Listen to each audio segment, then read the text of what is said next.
All right, welcome back. I hope you're having an amazing time so far. Our next speaker is Dr. Matthew McFadden. He's a VP Cyber and Distinguished Technologist at General Dynamics Information Technology. Please join me in welcoming him to our virtual stage. All right, thank you. Glad to be here. All right, so today we're going to talk about AI, machine learning, and autonomous cyber defense. As I said, I'm Dr. Matt McFadden, VP Cyber and Distinguished Technologist with GDIT, and I lead our Cyber Center of Excellence. So today I want to talk about how AI machine learning can provide effective detection and response, and how we're trying to transform cyber operations towards autonomous cyber defense. In this presentation, I'm going to go through the cyber threat landscape. What are some of the applications of AI and machine learning in autonomous cyber defense, as well as take a look at some of the focused use cases.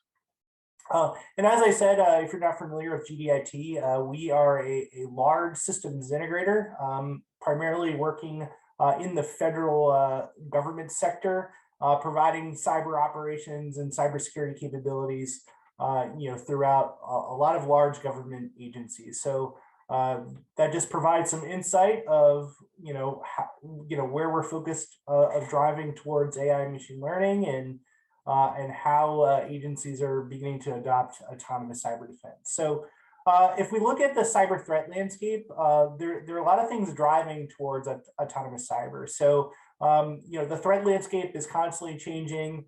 Our goal is to improve situational awareness and automate. From an emerging threats perspective, our focus is really around shifting from protection and detection to prevention. So how do we drive resiliency?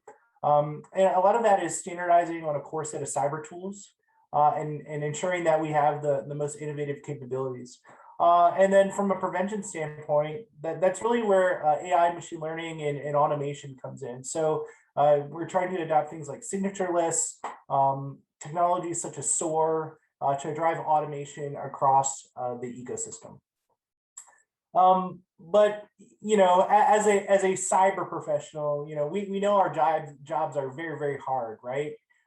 We try to put this layered cyber defense approach, but the reality is there's a lot of very important things that we have to drive. So when I look across a lot of our large SOCs and many federal agencies, what does success look like?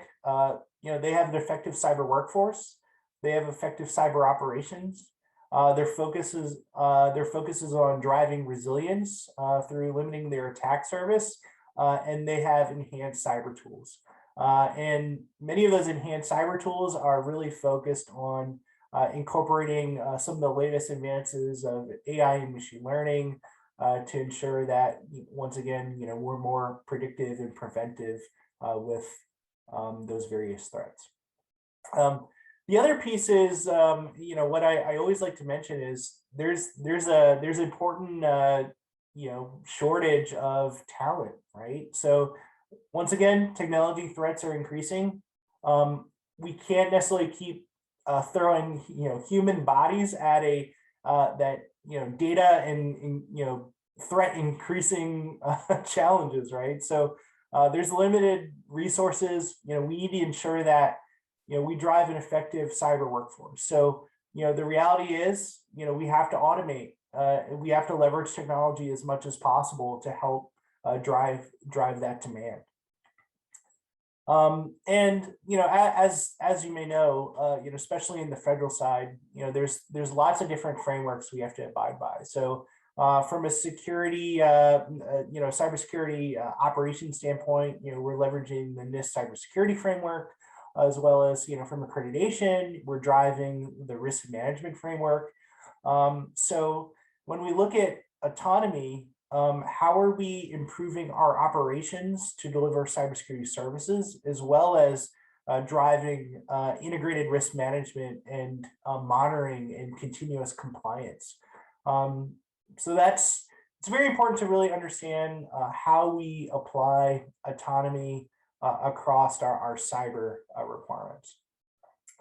And one of the other interesting things that you may be aware of is, DoD is actually have been working on a cybersecurity maturity model certification, where the defense industrial base needs to ensure that they're meeting a certain level of cybersecurity controls and capabilities. But the very unique thing is, as we drive towards an increased level of maturity, organizations need to demonstrate that they're providing autonomous functions and actions at machine speed, right? So it's more of that real-time response. So I foresee as we move in the future, as we're focused more on compliance, automation is going to be a very core part of that. But if I were to, at a high level, right, I wanted to, take some examples of understanding, like, what do operations look like, right? So, in some cases, you may have, somewhere between, 5 and, 40 people doing cyber operations. The number of users that they have to support can be anywhere from, 1,000 to 110,000 users. Those systems can be somewhere between, 2,500 and 150,000 users. They're working on average, 6,900 incidents, and I mean, some of the events, with the various, security logs and can be somewhere between, 20 billion events. So, from a numbers perspective, those are ever increasing, with the advent of, increased threat landscape using multi-cloud, on-premise, edge, hybrid environments. Those are only going to increase. And once again, we really have those finite resources to really address these. So, and the same thing from, cyber operations, we always talk about that, cyber kill chain, right? Well, a lot of it is, what I call the slow chain, right? There's most of a lot of the, our cyber operations today is very, very manual. It relies on a lot of different teams, and they spend a lot of their time on non-trivial cyber events. So, that could be false positives, malicious emails, and really they're alert overload. So, how do we better prioritize our resources and operations to help reduce risk? Well, and the other thing is, as we drive into 2021, we have some very unique threats we're concerned about. So we know about AI and machine learning applied to defense, but our adversaries are going to be using the same capabilities. There's supply chain attacks, which we've recently heard about in the news. There's a majority of a lot of cyber events exploit known vulnerabilities. So how do we become more proactive about that? And then lastly, agencies and organizations are beginning to use more cloud security. So that's really where autonomous cyber comes in. I hope you agree. We need to maximize the effectiveness of our cyber capabilities and help integrate capabilities to be able to reduce our ability to respond. And there's a lot of concerns, right? There's a lot of different tools. Things are integrated. There's a lot of different environments, and our resources are overdrawn. So overall, I feel that autonomous cyber is really the future for increasing efficiency and effectiveness. I always like to show, cybersecurity, it doesn't matter how many resources you have. If you don't know how to use them, it'll never be enough. And, I think really our strategy is leverage AI and machine learning as much as possible, automate, automate, automate. So what is autonomous cyber defense? AI, machine learning, technologies allow us to, incorporate advanced capabilities in a lot of our existing cybersecurity tools. We're beginning to drive automation with a do more with less mentality. And as we combine these allow us to really detect and respond in near real time. And we're trying to lead our workforce towards more more enhancement and efficiency. Some of the ways that we're doing that is being very adaptive and threat focused, right? So we need to align our capability and resources based upon the threats that we see. We've also been working to drive the integrated adaptive cyber defense framework, which looks at more of the holistic view of response, and then applying SOAR, which is security orchestration, automation, and response, which is the set of technologies that help automate. But the idea is we want to apply automation in near real time to stop threats before they thrive. And autonomous cyber is a core aspect to this challenge. So as I mentioned, IACD and SOAR are important tools that we use to help drive towards this. I want to say more so than ever, SOAR is really has been driving forward, as a way to apply autonomous cyber. So, I would say sometimes, folks tend to confuse AI machine learning with the autonomous nature of something like SOAR. So I think it's important to understand, how those are applied. But the important thing is, we need to detect, prevent, respond, remediate, and do that at machine speed, not from, a bunch of very, very manual processes. So, some of the good ways to apply it is, beginning to map out different cyber frameworks or playbooks. So based upon a certain incident or action, how can we, from beginning to end, begin to map out all the processes and capabilities defined to respond in near real time. So playbooks, establishing playbooks is an important part of that. The other piece is just, do you have the right data that you need to provide, that real-time response? So I'm a big proponent of you can't defend what you don't know you have. So, how do you discover those new threat vectors? How do you apply those, right tools and technologies and sensors to help ingest that data? How do you enrich it to understand, where that data is coming from? What's the level of importance? And then how do you provide, cyber analytics to help, share, visualize, analyze, and drive towards effective response? So there's a core process to how we do it, but really it's prediction, automation, and protection, and AI is an important part for every part of those processes. And some of the strategies, at least that we're seeing, as we drive into 2022 is, driving towards automation, providing more advanced threat hunting and response, driving increased analytics and threat intelligence.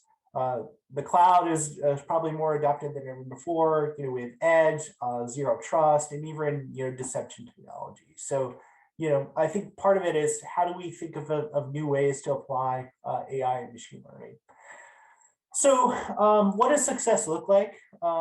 Really, it's about driving outcomes, right? And in day one, you're not going to move to, fully automated, cyber defense, architecture and operation. So we have to be able to measure over time, determine consistent results, define, what detection and response looks like to help move forward. But once again, measurable outcomes. So as we look at AI and machine learning specifically, it's really leveraged more to help effectively correlate those events and allow us to find a lot of indicators that may be overlooked. Think of those 0 days. But we want to be able to take those disparate data sets and make decisions on that correlation and drive automation. And a lot of our traditional tools have been very focused on like legacy signatures or heuristics, where sometimes with AI and machine learning, they can be a lot more effective in what we call disconnected environments, such as maybe think of a Navy ship at sea, where they don't have all of this wonderful bandwidth available. So how do we push more of these, detection and prediction at the edge, and be able to more effectively defend against these cyber threats? So I'm sure we always joke, it's kind of like Skynet, right? All of these in the future, we're going to have very unique ways to automatically defend against threats with very, very minimal human interaction. But the one thing I would say is it doesn't necessarily replace humans, but in some cases, we want to ensure that there's a human in the loop to help automate these decisions. So a lot of the detection and analysis pieces are much more automated. So you can see some comparisons between traditional.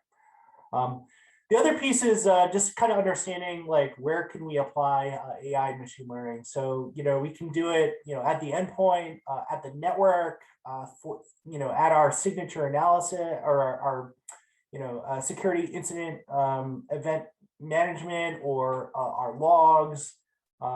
We can apply it to risk assessment and continuous assessment. There's a lot of wonderful ways that we can help enable the way that we do cyber with AI. In some cases, I wouldn't say it replaces traditional methods, but I really see it as enablement. So as you may have seen recently, MITRE came out with their defend framework. And I think that's a really good methodology to begin to take something like AI and machine learning and begin to apply it to maybe the detect category.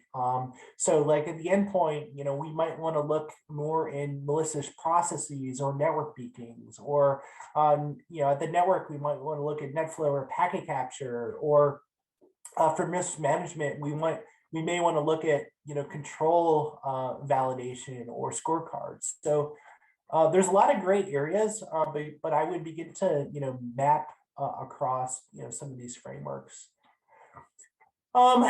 So when we look at AI, right? What are some of the kind of key themes, right? So correlation of disparate data sets, sensors, entities, beginning to drive prediction between good and bad, looking at prevention of driving, remediation in real time. And, our whole idea is to, get the network back to, where it was previously. So when we look at correlation, right? So, we have data in CMDBs or, SIEM or EDR, and how do you correlate those relationships? The more that we can do that, we can better predict, different types of attacks. From a prediction standpoint, we want to ensure we have the right combination of, network perimeter and endpoint technologies. But, I think one of the challenges is understanding our normalized traffic and, beginning to define, what those differentiators are. So the more that we can kind of train, the AI on these different application areas, the better results that we will have.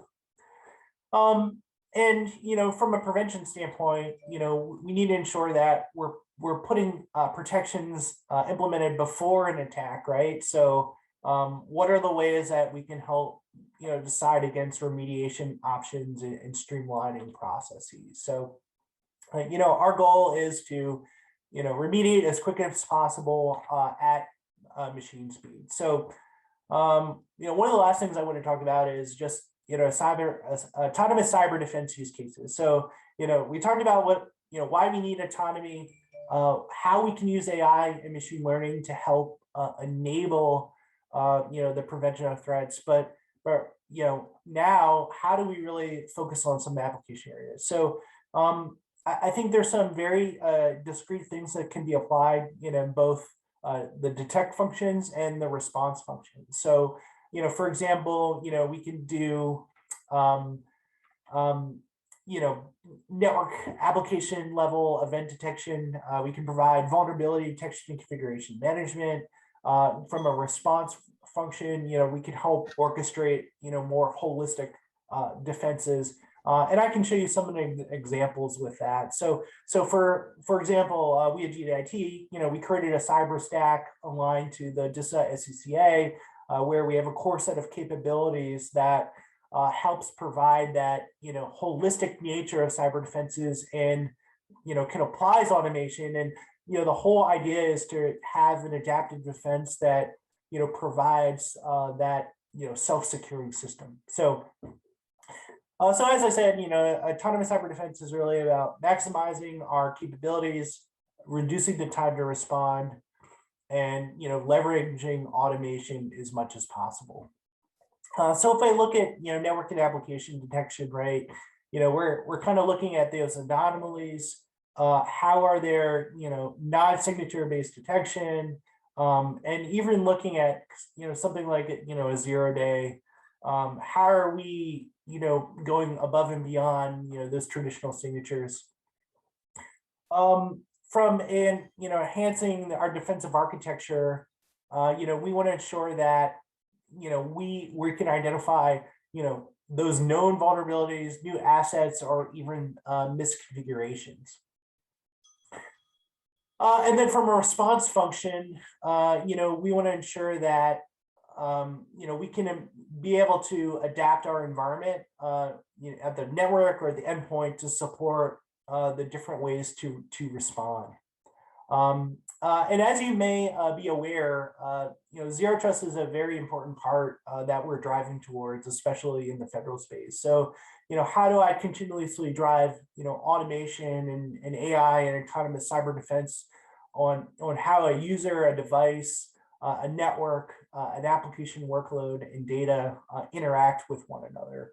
I really see AI and machine learning as an enabler to that. And, the pillar 7 looks specifically at automation and orchestration across those. So, really, even now with zero trust, we're driving towards autonomous cyber defense. So, that being said, there are a lot of important considerations, for AI machine learning, as well as driving autonomous cyber defense. So one of the things that we've begun to really look forward to is, applying more of an autonomous cybersecurity maturity model. So in this, there's a lot of different steps, and similar to the cybersecurity maturity model, it's about defining those initial repeatable, defined, managed, and optimized processes. So for each area of driving autonomy, we want to ensure that each of the levels are met appropriately. So as part of our transformation plan, we want to ensure that first we're defining AI machine learning applications across our cybersecurity ecosystem. So what areas will best improve cybersecurity outcomes? As I said, measurable progress. So with that, we want to make sure that if we're looking just at the endpoint, like we're maybe applying some type of signature list detection, or if we are looking at the network, could we effectively look at network packet capture anomalies, or try to figure out certain indicators within the different event logs. But ultimately this needs to apply holistically at the stack, but based upon each organization, leveraging AI may be more important in some areas than others. So the second piece to driving towards this maturity is really measuring your AI metrics and performance. So once again, this is a mean to an outcome, right? So AI isn't, as I said, it doesn't necessarily replace everything. It's really about how we begin to help use AI to supplement, enable our current processes. So We want to ensure that we're measuring effective performance and outcomes. So, for example, right, if we have a firewall in place and it's detecting a certain amount of incidents, right? How can we begin to apply AI machine learning capabilities to help detect and define the unknown, right? So once again, supplemented capability. The other piece is like, for example, like risk management. We want to be very predictive in identifying risks before they happen. So once again, measuring control effectiveness is another important piece for us to begin to understand how performance is effectively measured and responded against. The third piece is really once we define those measures and performance, how do we really drive architecture and adoption? And lastly, we want to be able to adapt and respond to those environments. So as I finalize here, right? If I look across our cyber operations and look at our most mature SOCs and cyber services and capabilities, they kind of focus on 5 things. So one, they really have to know what they have. They focus on enhancing situational awareness.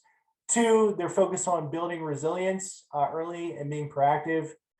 3, they focus on standardizing, enhancing cyber capabilities and focusing on that AI enablement. 4, they're very focused on automating cyber operations through integration and orchestration. And lastly, you have to have skilled cyber teams that know how to use AI across the environment. Those adversaries, they thrive in complexity. So the more simple that we can make these architectures and drive resilience, the better. So with that, I hope you learned how we're driving towards autonomous cyber defense and incorporating AI and machine learning as much as possible to drive the future of cyber defense.